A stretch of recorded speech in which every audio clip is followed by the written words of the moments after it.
Incredibles 2 was directed by Brad Bird and is the follow-up to the phenomenal 2004 masterpiece. Incredibles 2 picks up right where the first film left off, as the Incredibles are still under the radar and close to being homeless. But when Helen is offered a job at an attempt to make supers legal again, Bob is stuck at home to take care of the kids. If you did not already know, I am a huge fan of the first Incredibles movie. It happens to be one of my favorite films of all time. There is not a single flaw with that movie in my opinion. I just did my review for that movie a few days ago, so go check it out if you have not done so already. But from the moment I first saw that movie in theaters, and when the credits started rolling, my thoughts immediately were, when will a sequel be made? And originally they did have a sequel planned, and it was canceled several years ago until now, because we do finally have an Incredibles 2 movie. I will say though, now I know why it took almost 14 years to have one of these movies made again.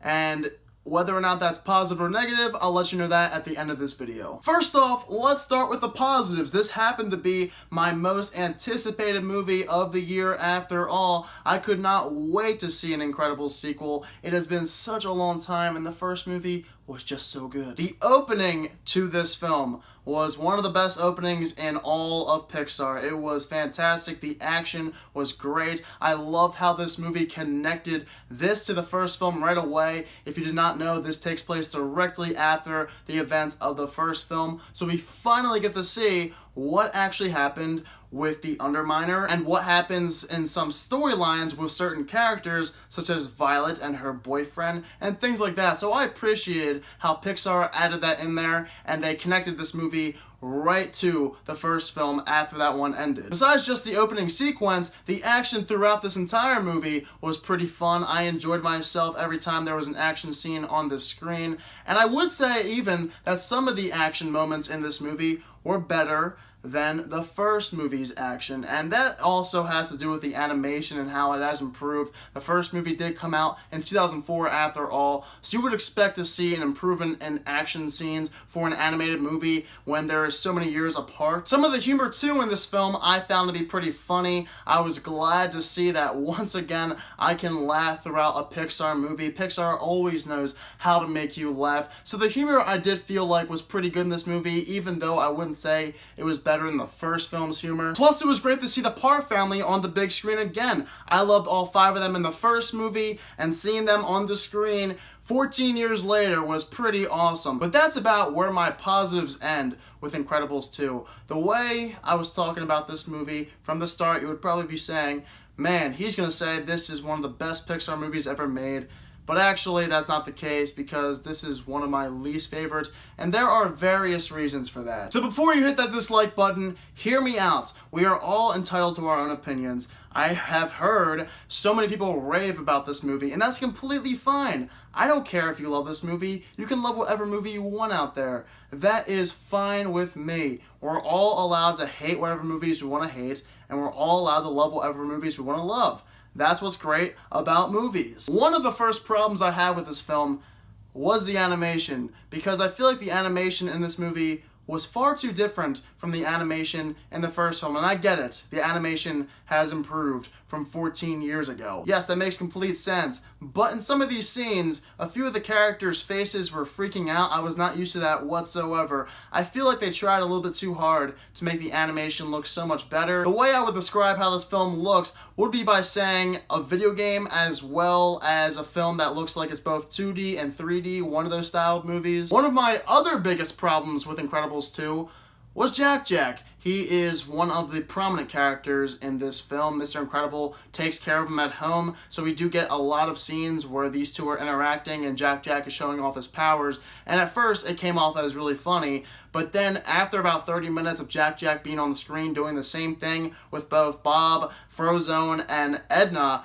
it got pretty tiring after a while, and the jokes just got old. It would have been fine had they did this for 10 minutes, but for 30 minutes in the movie, that got a little bit ridiculous. We had a scene with a raccoon I felt was completely unnecessary and just seemed to be filler, in my opinion. Incredibles 2 also does something that many sequels tend to do, and that would be copying off of the first movie with certain scenes. We have some lines of dialogue that we saw in the first movie There were some action moments that seemed very similar to the first film, and that got also pretty old after a while. I wish they wouldn't have done that so often because it didn't feel all that original by the end of the movie. I just kind of sat there and said to myself that did feel like the first movie in some instances, and yes, the entire movie is not just like the first. There are some new original things, but I would say that a lot of this movie does copy off of some other things I've seen before,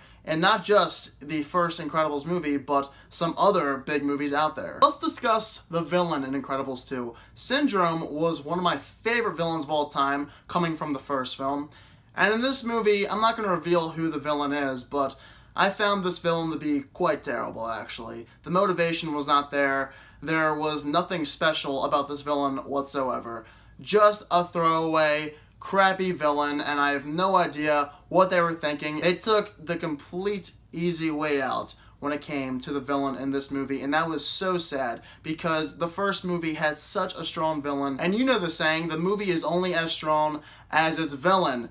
And here, that was not the case because the villain was utter garbage. The dialogue for Incredibles 2 came off as quite choppy. It did not always flow so well. I felt like, at times, it did not need to be in there. And it just felt so out of left field with some spoken moments. They decided to throw some real-world references into this movie and make you say, look at this deeper meaning.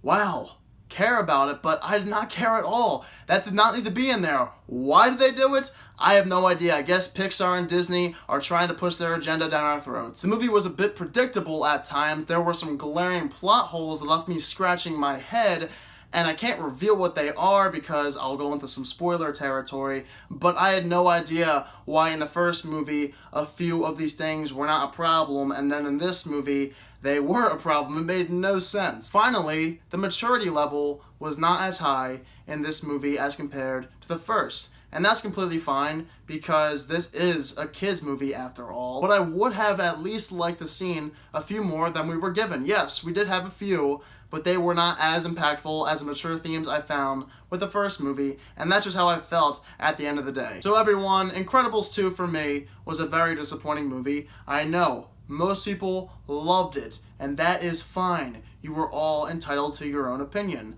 But to me, the first movie is much, much better and is flawless. But this movie, on the other hand, has several problems that I cannot just ignore. And that's my opinion. That's how I feel. I can't change my opinion. I can't change the fact that I wanted to leave the theater when there were 30 minutes left with this movie's runtime. I can't change anything about it. But it's okay because I like the first movie so much, and at least someone like me has that movie to go back and watch. So guys, unfortunately, I am giving Incredibles 2 a 50%. I know, I am as shocked as you are, but this was just not that good of a movie in my opinion. I would say it was average at best, and I don't even know if I could say it was that average of a movie. It was really predictable. The villain was really bad. There were many problems I had with this film, and the first movie is just so fantastic, and there is nothing at this point that I think can take it over as the best Pixar film. At least I had Coco last November as a really great Pixar movie, but for me, this movie did nothing for me, and I will probably forget this movie by the end of the summer. If you hate me for that, it's okay. I get it. I have met a lot of people that love this movie already, and it's completely fine. So for those who have seen Incredibles 2, please let me know down below in the comment section what your thoughts are of it. Do you agree or disagree with my opinion? So my next few videos should be Pixar related again. I will let you guys know what that will be. I'm thinking of ranking all of the Pixar movies again because there have been a few to come out since the last time I've done it. If you are new to my channel, click the subscribe button and give this video a thumbs up if you enjoyed it. Thank you all so much for watching this video, and I hope you all have a fantastic day.